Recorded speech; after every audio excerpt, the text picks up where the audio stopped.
મહારાજે ઓલું કીધું કે મોહ શેમાંથી થાય છે? મોહ શેમાંથી થાય? મોહનું સ્વરૂપ, મોહની ઉત્પત્તિ અને મોહ ટાળાનો ઉપાય, એવું મહારાજે મધ્યના પહેલા વચનામૃતમાં કીધું. મોહ કોને કહેવાય અને મોહની ઉત્પત્તિ શેમાંથી થાય છે? તો મોહની ઉત્પત્તિ શેમાંથી થાય છે? વિભ્રાંતિમાંથી. વિભ્રાંતિ એ તો મોહનું રૂપ છે. રમણીય પંચ વિષયમાંથી મોહની ઉત્પત્તિ થાય છે. પંચ વિષય તો સાપેક્ષ છે. કોકને માટે રમણીય હોય તો કોકને માટે. આપણે તો આજે ઓલી ઇનોવા ગાડી આવે તો ખુશ ખુશ થઈ જાય, પણ હવે મોટા શેઠિયાને તો ઇનોવા તો એમ ઓલું લાગે કે આપણે તો મર્સિડીઝ ને હવે તો બધી એનાથી આગળ નીકળી છે ને બધી. એ ગાડીઓ આવે તો હરખું લાગે. એટલે સાપેક્ષ છો ને. એટલે અતિ રમણીય એટલે એનો અર્થ શું થાય? અતિ અનુકૂળ. અતિ આપણને ગમી જવું જોઈએ. આપણને અતિ ગમી ગયું એમાં એને મોહ થાય, થયા વિના નો રહે. આપણને કોઈ પણ ગમી જાય વસ્તુ, પદાર્થ, વ્યક્તિ, પરિસ્થિતિ અથવા તો પરિસ્થિતિ. આ પરિસ્થિતિમાં મને મજા આવે ને આ પરિસ્થિતિમાં મને મજા ન આવે, એટલે નથી ઉદાસી થઈને ભાગતા. એટલે હમણાં જ એક સંતને એક જગ્યાએથી બીજી જગ્યાએ રહેવાનું કીધું તો અતિ ઉદાસી થઈ ગયા અને એને પર્યાણ હોતે કરી લીધું.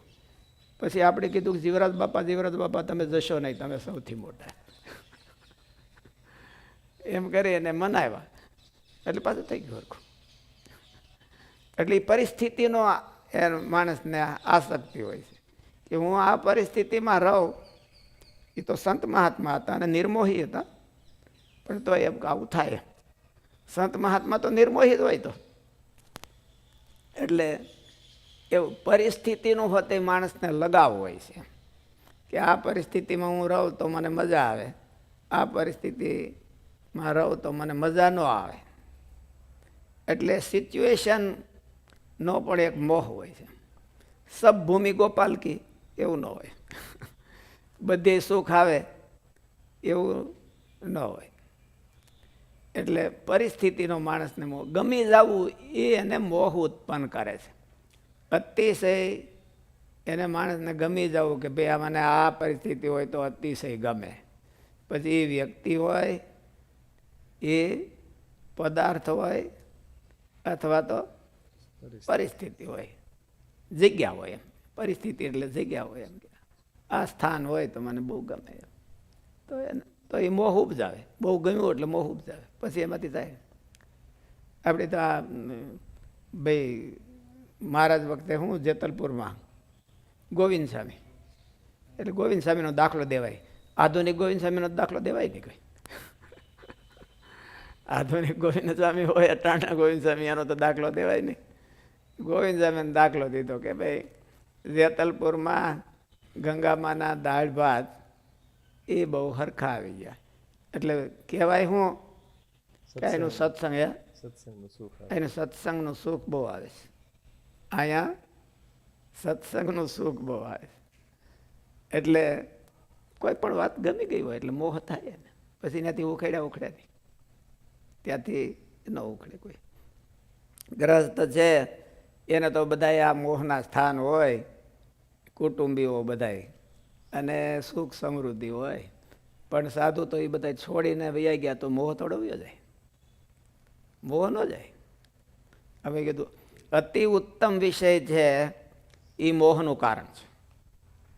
એ અતિ કનિષ્ઠ કેમ થઈ જાય? એટલે એમાંથી હાવ મોહ ઉખડી જાય તો કનિષ્ઠ થાય. મોહ જ ન રહ્યો હોય તો એને કનિષ્ઠ થઈ જાય. હરખા થઈ જાય બધા. એમ ઉત્તમ અને કનિષ્ઠ એ બધા એને હરખા થઈ જાય. મોહ જાય તો થાય. એકેય વસ્તુમાં એને અતિશયતા ન દેખાતી હોય અને ભગવાનમાં જ અતિશયતા દેખાતી હોય, ભગવાનની સેવામાં અતિશયતા દેખાતી હોય, કે ભગવાનને રાજી કરવામાં જ અતિશયતા દેખાતી હોય તો એને મોહ જાય. અને મોહ નિવારણ તો બહુ મોટું ઓલું છે ને. મારે કે મોહ ટાળવો બહુ કઠણ છે, જલ્દી જાય નહીં. સાધુ થયા પછી એને જ જતો, તો પછી ગ્રહસ્થાને તો આપણે શું કહેવું? સાધુ થાય તો એને સ્થાનનું બંધન હોય કે ન હોય? હે ભાઈ હાલો આ ભાઈ સ્વામીજી છે એને લઈને લારામાં મૂકી દીધા હોય તો કેટલું બધું મુશ્કેલી થઈ જાય. એકલા નહીં, 2 જણા મૂક્યા હોય તો 2 ને થઈ જાય.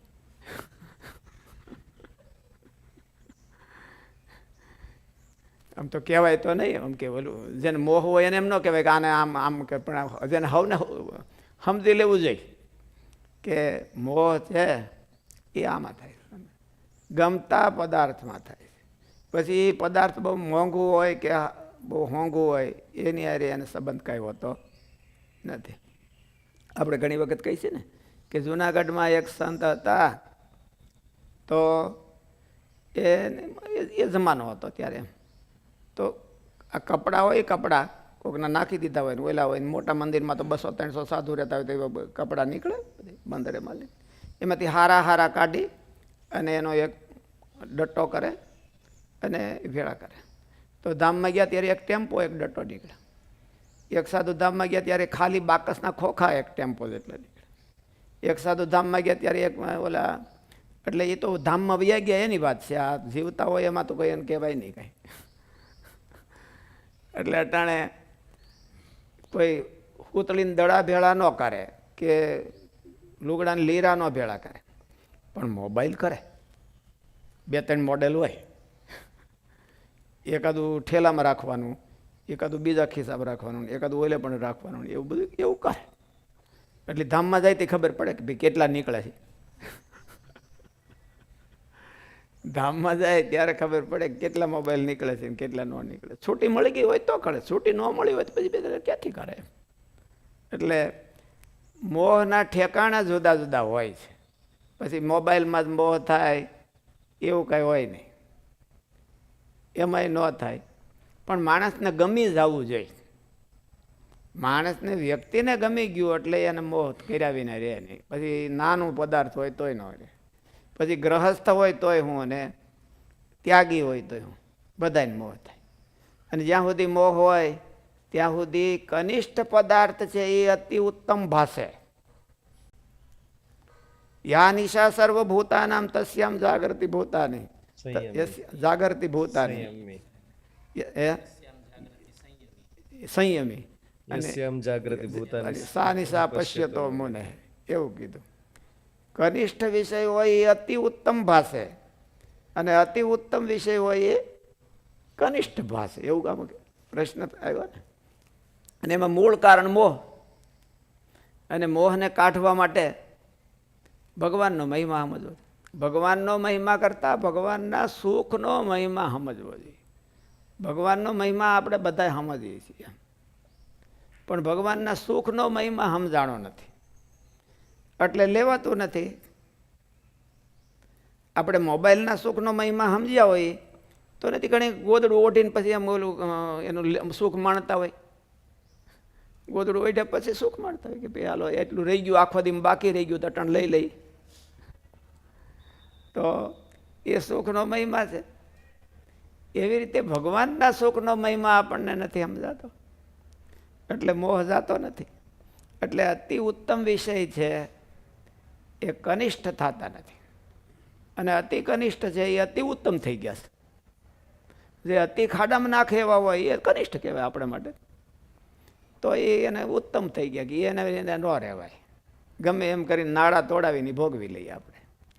પણ એ એટલે મોહ જાય તો મોહ નિવારણનો ઉપાય શું કીધો મહારાજ?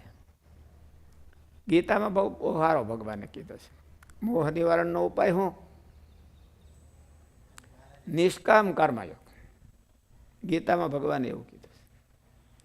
ધ્યાયતે વિષયાન પુંસઃ સંગસ્તેષુ ઉપજાયતે સંગાત સંજાયતે કામઃ કામાત ક્રોધો વિજાય ક્રોધાત ભવતિ સમોહ. એટલે વિષયા વિનિવર્તનતે, એની પછીનો શ્લોક આ લખ્યો છે. વિષયા વિનિવર્તનતે નિરાહારસ્ય દેહિના રસવર્જ્યમ રસોપ્યસ્ય પરમ દ્રષ્ટવા નિવર્તતે. નિષ્કામ ભાવે એ જો ભગવાનની ઉપાસના કરે એમાંય આશા હોય. ઉપાસના તો કરતા, ઉપાસના તો સેવા પૂજા આ તે બધું એ ઉપાસના જ બધી કહેવાય. પણ એમાંય જો પોતાનો સ્વાર્થ ગોઠવાઈ ગયો હોય તો મોહ નિવારણ ન કરે, મોહનો વધારો કરે, મોહનો વધારો. એટલે ગીતામાં ભગવાને એવું કીધું કે નિષ્કામ કર્મયોગ છે એ મોહને જળ મૂળમાંથી કાઢી નાખે છે. મહારાજે એને નિષ્કામ સેવા યોગ કીધો છે. નિષ્કામ ભાવે મારો જીવ ક્યાંય ચોંટતો નથી ને એમાં સેવા તો કરું છું. પદાર્થમાં, ઠેકાણામાં, વ્યક્તિમાં મારો જીવ ક્યાંય ચોંટતો નથી. એ વસ્તુ તો ગ્રહસ્થને હોતે ધ્યાન રાખવાનું કે ઠેકાણા તો ચોંટવાના જુદા જુદા છે. બાકી ચોંટવાનો સ્વભાવ તો બધાને હરખો જ. ત્યાગી હોય, ગ્રહસ્થ હોય, ચોંટે તો બધાય, ન ચોંટે એવું કોઈ હોય નહીં. એટલે નિષ્કામ ભાવથી નિષ્કામ કર્મયોગ કરે તો એનો જીવ છે એમાંથી ઉખડે, લાંબા સમય ઉખડે. મહારાજે આમાં એવું કીધું, મહારાજે નિષ્કામ કર્મયોગ કરતાં કરતાં પછી એને દ્રષ્ટિ આવવી જોઈએ. નકર નિષ્કામ કર્મયોગ તો કરતા હોય, પછી નિષ્કામ ન હોય. કર્મયોગ તો સેવા તો આપણે સંતોમાં ક્યાં ઘણી ઓછી કરતા હોય છે. બહુ ઘણાએ બહુ સેવા કરી હોય. શાસ્ત્રીજી મહારાજ વખતે ઘણા સંતો હતા. મુગટ સ્વામીએ બહુ સેવા કરી હતી. એમ સામે એમ બીજું હતે સેમ્પલ હોય એને બહુ સેવા કરી હોય. પણ પાછા આ નિર્મોહી ન થયા હોય. એ અમુકના ઓલા ખાડામાં પડ્યા હોય અને મરે ત્યાં સુધી મોહ જાય નહીં. આપણે નારાયણ ભગતનો દ્રષ્ટાંત દઈએ છીએ. નારાયણ ભગત હોય ને બીજા ભક્તો હોય છે તો નારાયણ ભગતની જેવી સ્થિતિ બીજાને થઈ જાય, ગરડા થાય તો ન થાય. એટલું આપણે કોઠારી સામે હતા એને સેવા કરી હોય અને બીજા સેવા કરતા હોય તો એવું નથી થતું, નથી પરિણામ આવતું. એનું કારણ શું? પરિશ્રમ એટલો ને એટલો અને પરિણામ ન આવે. એવું શું કરવામાં ફેર છે? હે, મેથડમાં કઈક ફેર છે. એટલે નિષ્કામ કર્મયોગ ન થયો હોય કે નિષ્કામ સેવા યોગ ન થયો હોય એટલે પરિણામ ન આવે. મહેનત જાજી કરે તોય ન આવે. એટલે મહેનત કેટલી કરી એની ઉપર આધાર ન હોય. કયા એંગલથી મહેનત કરી તો પરિણામ તરત જ આવે. એને આમાં કીધું અતિ ઉત્તમ વિષય છે એ અતિ કનિષ્ઠ જેવા થઈ જાય અથવા તો એનાથી હોતે પૂંડા થઈ જાય એવું મહારાજે કીધું. પંચાળન પહેલા વચનામૃતમાં એવું કીધું કે ભૂંડાથી પણ ભૂંડા થઈ જાય, દીઠા ન ગમે એવા થઈ જાય. દીઠા ન ગમે. આપણે ઘણી વખત વાતો સાંભળી છે કે આપણે ધર્મ સ્વરૂપ સ્વામી હતા તો પછી ગોપીનાથ પુરાણી સ્વામી એમના શિષ્ય હતા ને કે હવે અહીં ગમતું જ નથી, અમારે જવું છે. દીઠા ન ગમે ત્યારે જ ગમતું નથી કહેવાય કે હવે અહીં ગમતું નથી, હવે મને રજા આપો, મારે ભગવાનના ધામમાં જવું છે. એવું એટલે દીઠા ન ગમે એને કનિષ્ઠથી કનિષ્ઠ કહેવાય. હારા હોય તો આપણે ચોંટી જઈએ તરત જ. અને ઓલા દીઠાય નથી ગમતા. આ લોક દીઠોય ન ગમે એનું સાધન શું? આ લોક દીઠો ન ગમે એનું સાધન છે નિષ્કામ ભાવથી ભગવાનને, ભગવાનના ભક્તની સેવા, ભગવાનના મિશનની સેવા કરવી, ભગવાનના સત્સંગની સેવા કરવી એ નિર્મોહી થયાનું મોટું સાધન છે. સ્વામી આમાં એવું કીધું કે આત્મનિષ્ઠા હોતે જોઈ. આત્મનિષ્ઠા એટલે આત્મનિષ્ઠા વિના નિષ્કામ ભાવ ન આવે. ખાલી મહિમાથી નિષ્કામ ભાવ ન આવે. મહિમા છે એમાંથી વેગ આવે પણ નિષ્કામ ભાવ ન આવે. મારે કે મહિમાન વખતે ઉલટો પાપ કરતો ડરે નહીં. મહિમાન વખતે એટલે મહિમાને વખતે ખાલી મહિમાન બે વાના શું કરવા કીધા મહારાજે ઓલા વચનામૃતમાં એમ કે આત્મા અને પરમાત્માનો વેગ લગાડી દેવો. તો બે વાના શું કરવાના? આત્મનિષ્ઠા વિના માણસ નિષ્કામ ભાવ રાખી ન શકે. એ બહુ કઠણ છે. આત્મનિષ્ઠા વિના ગમે એટલો મહિમા હોય તો પ્રવૃત્તિ જાજી થાય, વેગ જાજો આવે, પણ આત્મનિષ્ઠા નો આવે. એટલે આત્મનિષ્ઠાનું હોતે અનુસંધાન આવવું જોઈએ. એમાં ઓલું કીધું ને કે જાગ્રત સાવધાન થઈને એ જાણપણા રૂપ થઈને ધીરે ધીરે ટાળે. ધીરે ધીરે ટાળે. હા, જાણપણા રૂપ થઈને ધીરે ધીરે ટાળે. એટલે આત્મનિષ્ઠા, ક્યાંક આત્મનિષ્ઠા કીધી હોય, ક્યાંક જાણપણું કીધું હોય, ક્યાંક આવું કીધું હોય, એક લગાડી દેવાનું તો એના શલ્ય બધા બારા નીકળી જાય. આ જે પંચ વિષયના હણકા છે એ બધા બારા નીકળે. નિષ્કામ ભાવે કરતો રહેતો, નિષ્કામ ભાવે જો કરે તો એનાથી